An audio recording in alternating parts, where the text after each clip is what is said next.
C'est rare, mais les conditions sont parfaites pour le patin. Alors, quand que la neige n'est pas encore tombée, qu'il a fait des températures moins 10, moins 15, eh bien, on peut venir patiner sur le lac. Là, comme on est là, on a à peu près 4 pouces de glace, OK? Ce qui est suffisant pour un patineur. Mais ici, en plus, c'est pas creux. Si je tombe à l'eau, j'en ai même pas jusqu'aux genoux. On est sur le lac supérieur. Puis là, il est gelé au complet parce qu'il a fait froid. Donc, on va voir comment il y a des pets de glace, OK? J'ai amené ma hache, puis j'ai amené mon ruban à mesurer. On va se faire un trou, puis on va voir comment il y a de glace. On va agrandir le trou un peu, il est pas assez gros. Et voilà. Tu sais, là, je touche à l'eau. On va arriver à la glace. On va regarder avec le ruban à mesurer. OK. Il y a 3 pouces de glace. 3 pouces de glace, les petits vieux, ils disaient que ça peut tenir un homme puis son cheval. Ben, moi, je viendrais pas ici avec un cheval. Ça, tu peux être sûr? Là, on va écouter le son que la glace fait.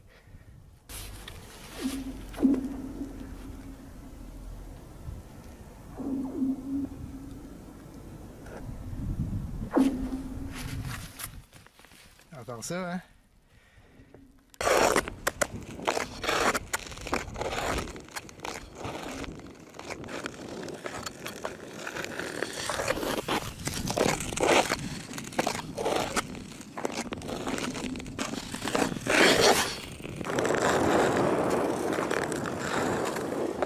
C'est vraiment la joie.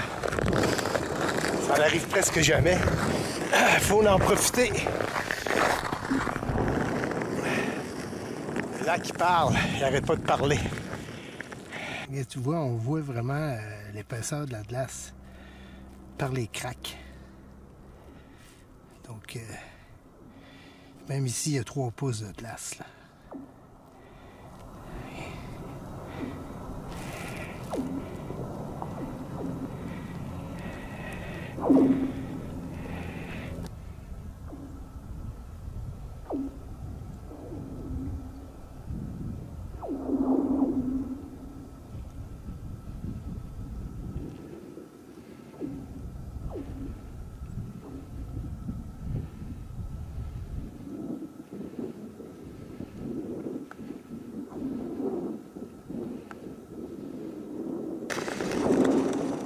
Oh yeah! Ça dit que le lac il parle encore là. Il digère, on dirait, hein? On dirait que le lac digère.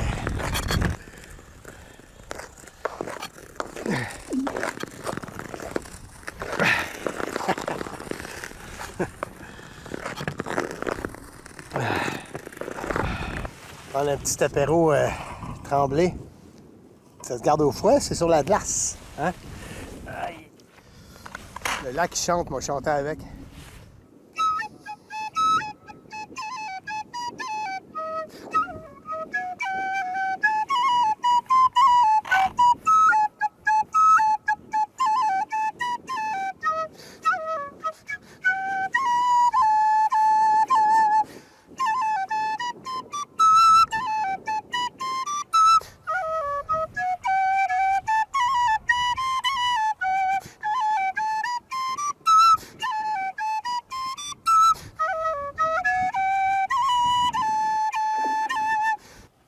Revenir demain parce que là, il annonce de la neige en fin de semaine. Donc quand il y a de la neige, c'est fini scrap.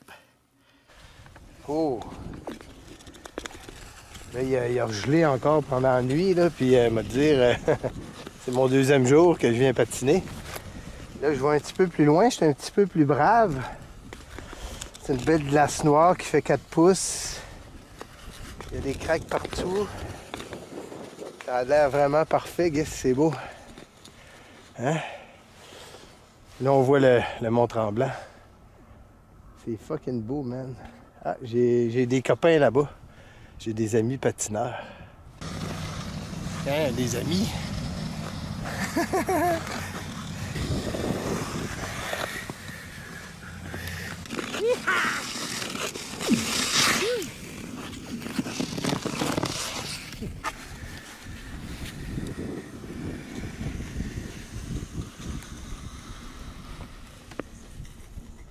Hello. Ouais, là, ça commence à être pas mal.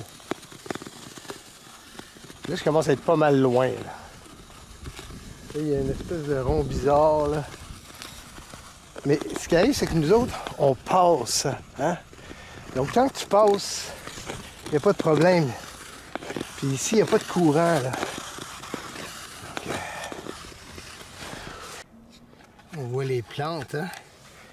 Le potamo. Le myriophile.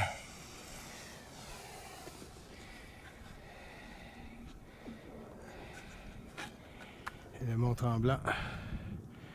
Donc tu vois, on est en pleine saison, ce qu'ils font de la neige, là. Ils font de la neige au Mont-Tremblant.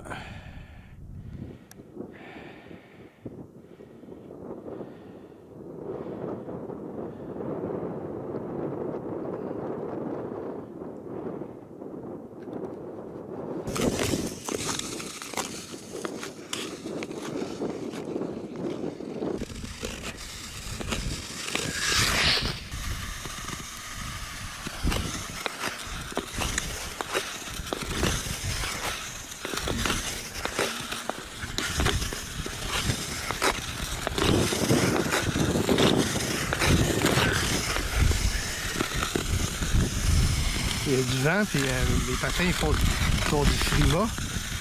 Il y a du vent qui amène le... Hey, là, ça va vite, c'est clairement dans le dos, mon ami. Donc là, on voit que ça bouge, hein, parce que, regarde, tu vois, celui-là, il est plus haut que celui-là. Donc c'est vivant, ça, de la glace. Hein?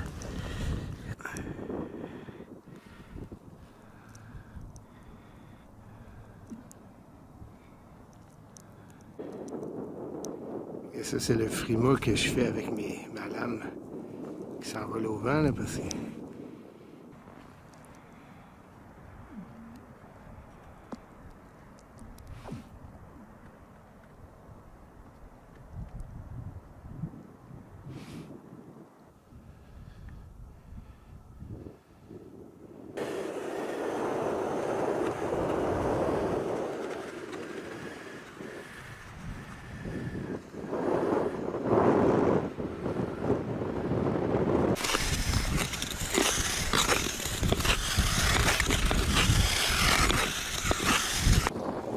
Pourquoi ça fait ça, hein?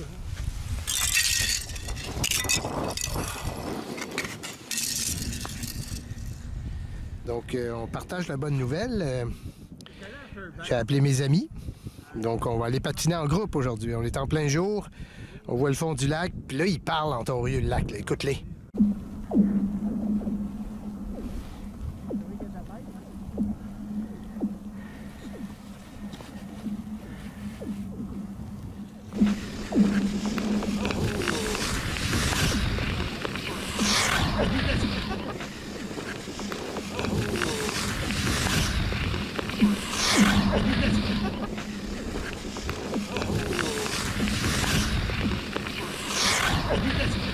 Les algues sont pas loin, hein? Ben oui, on voit les algues. La myriophile hippie. On va peut-être voir des masquinongés.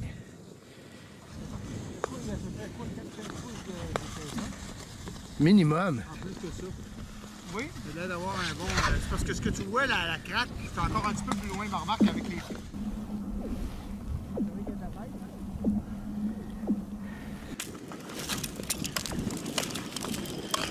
À défaut d'escalade de glace, on escalade le lac.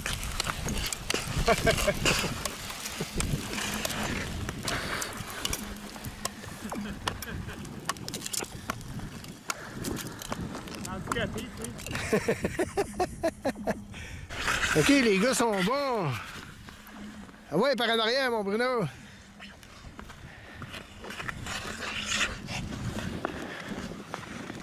OK.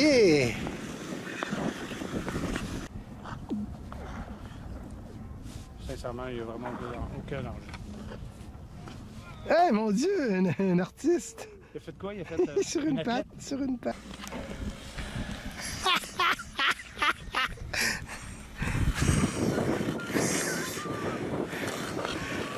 Que c'est bon!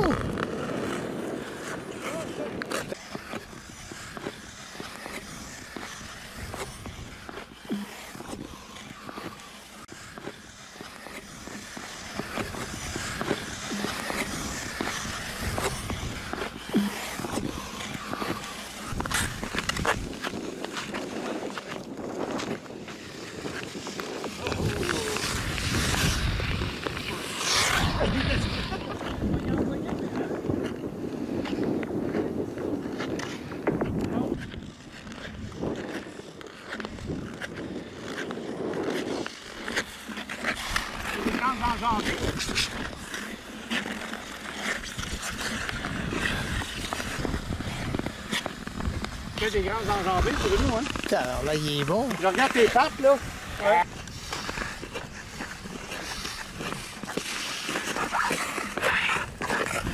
Oh, et...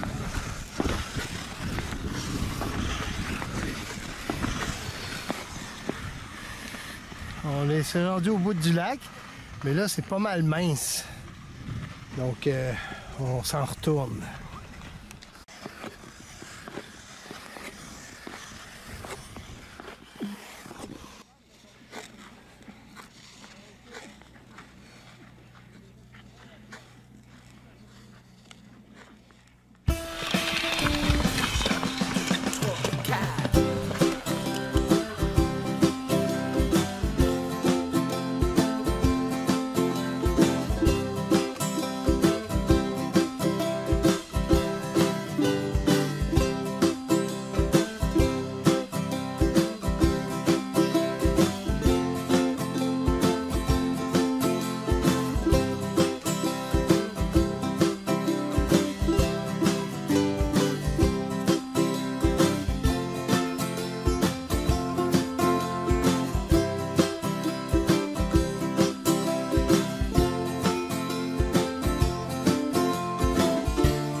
Sur la vie et sur les choses, plus je me réveille, chaque jour plus angoissé.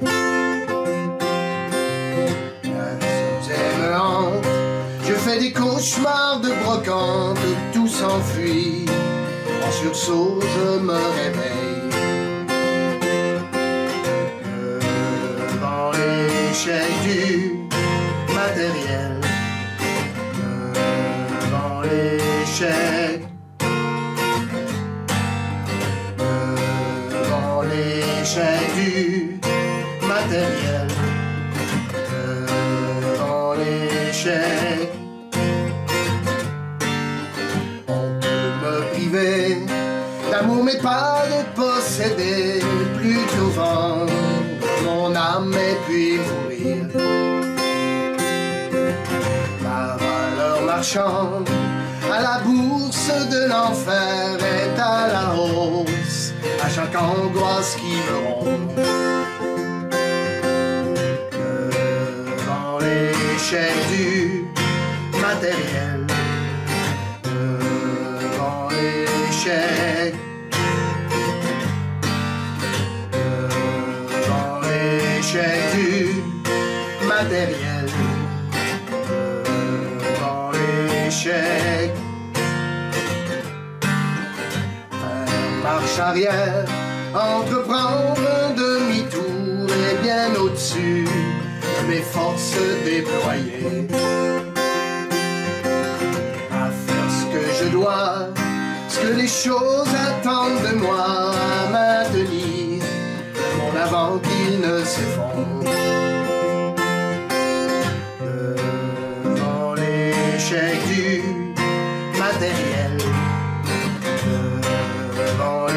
l'échec, devant l'échec du matériel, devant l'échec.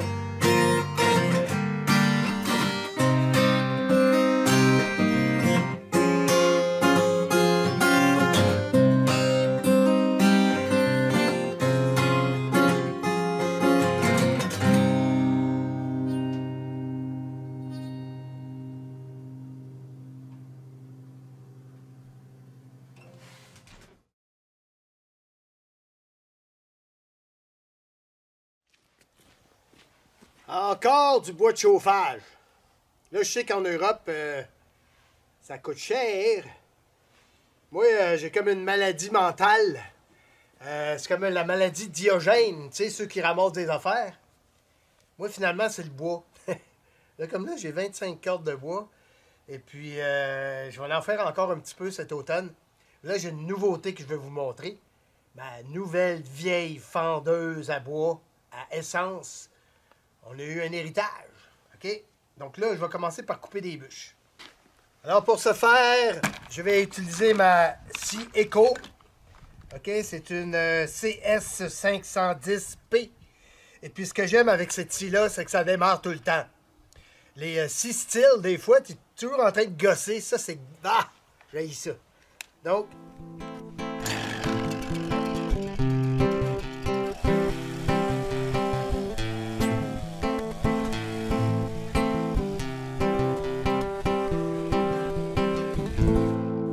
Donc, le bois que j'ai là présentement, c'est du peuplier faux-tremble. Et puis, nous, on fait des bûches de 16 pouces. Donc, on dirait que j'ai ça dans le compas. Moi, j'ai pas besoin de les mesurer. Je suis pas mal égal, là. J'ai ça dans l'œil. 30 ans d'expérience.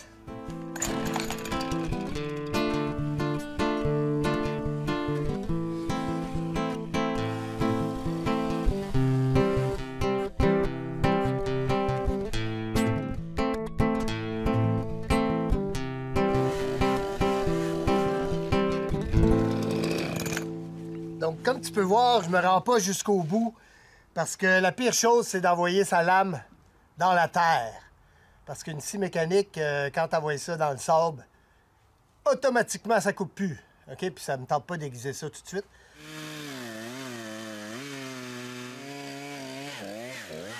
Donc, je retourne le bio. Hop, là, je devrais prendre mon outil, hein, ça irait mieux. Comme ça. Donc, tu vois, on voit le trait de scie qui sort l'autre bord. Hein? Donc là, ça va être super facile. Rentre ça dedans.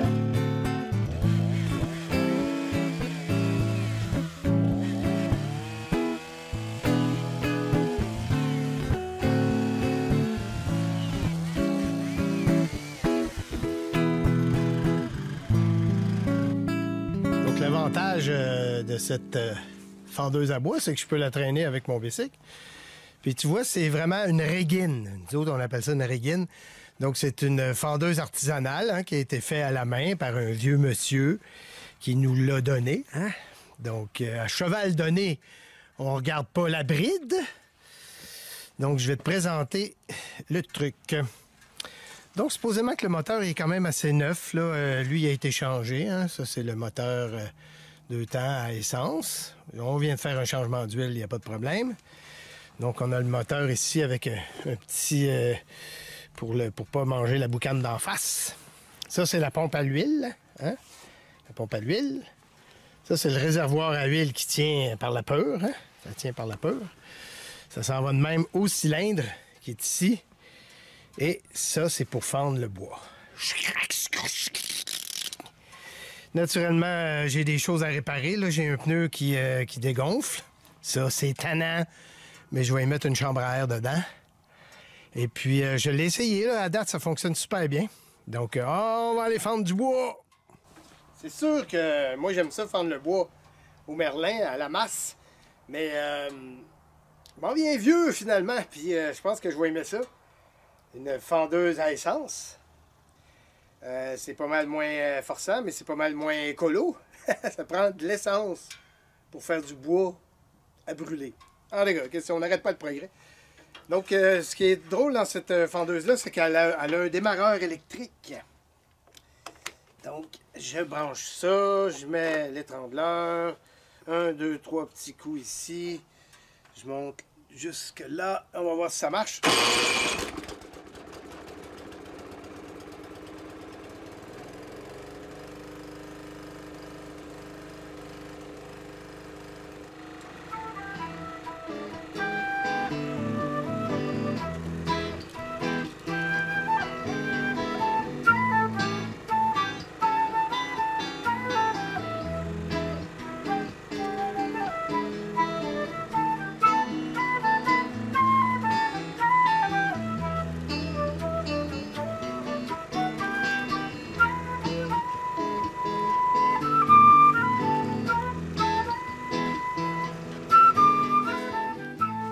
Donc, je t'explique le principe de base. C'est jamais tenir la bûche sur les faces. Jamais, jamais, parce que si tu te coinces les doigts, fini la guitare. OK? Donc, toujours bien... Puis jamais tu fais ça à deux personnes. Un qui enclenche, l'autre qui place les bûches. Jamais, jamais, jamais. Parce que c'est toi qu'il faut qu'il décide quand tu enclenches. OK? Alors, l'idée, c'est toujours la tenir sur la bûche. Broum, broum, broum, cric, crac, crac, cric, crac, croc, croc.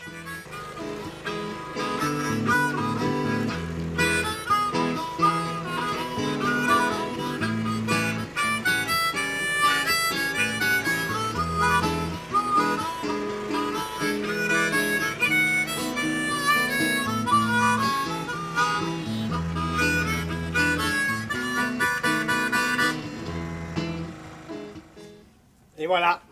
En rien de temps, j'ai fendu tout mon gros bio. Hein? Puis si tu remarques, j'ai fait des galettes. Je vais te montrer ça. Ce qui est le fun avec ça, c'est qu'on peut décider le format qu'on fait. Tu sais, moi, je fais des galettes comme ça parce que pour mon poêle, là, ça va super bien, ça rentre dedans. Donc, je me suis fait le plus de galettes possible. Hein? C'est ça, les belles galettes. Hein? Parce que ça rentre bien dans le poêle parce que mon poêle est plus profond que haut. Il reste plus qu'à le corder. Ah, vive l'automne, vive le bois. Les gars, je me suis acheté un nouveau sapi. Parce que l'autre, il a tellement travaillé qu'il en est mort. Hey, c'est tellement le fun là, de faire ce que tu veux, quand tu veux, avec qui tu veux, comme tu veux. Je veux dire, je vous le souhaite tous. C'est un sapi de qualité. Je sais pas c'est qui là, qui m'a dit que ça s'appelait un sapi, mais merci. Je trouve que c'est un beau nom. Nous autres, on disait un crochet à pitoune. La pitoune, ça, c'est une belle fille, ni trop grande, ni trop petite. La pitoune, ça, c'est une belle fille. Hourra pour la pitoune. Elle joue du banjo, tila, tili, elle joue du banjo, jo, jo, jo. Elle joue du banjo, tila, tila. Hourra pour la pitoune, hourra pour la pitoune.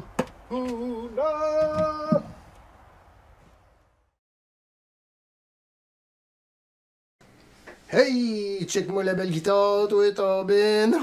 Il neige aujourd'hui, on fait une petite toune de plume.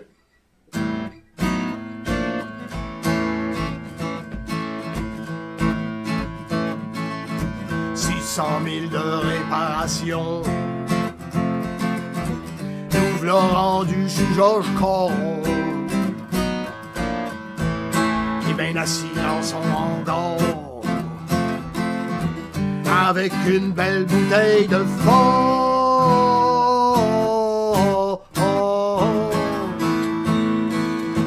Vive le petit pas Denise qui arrive, avec un gros paquet de lessive. Sa cigarette, sa batch de chiard, et un beau petit 10 onces de faux.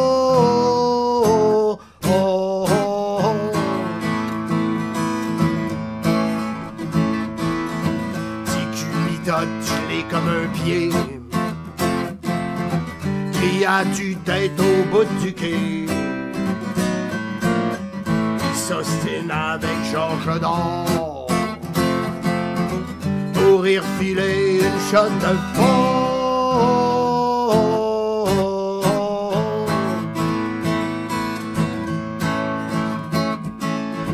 Capitaine Tilou sort de son shack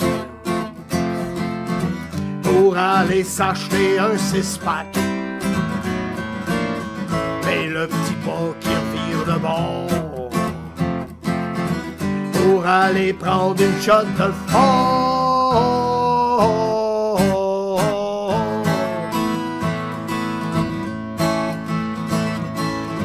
Au mois d'août, quand il fait ben fret, ils se collent toutes pour vendre des tickets,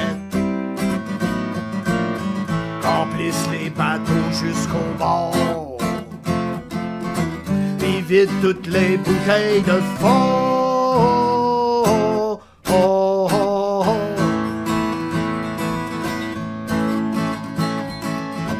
En Gaspésie, si vous allez avec soif de poétiser,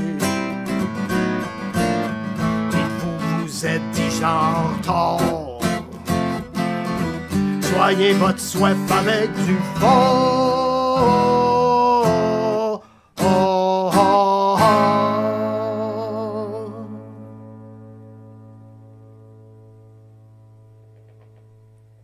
Check ça, comment ça résonne longtemps. C'est une belle guitare, ça! Wouhou!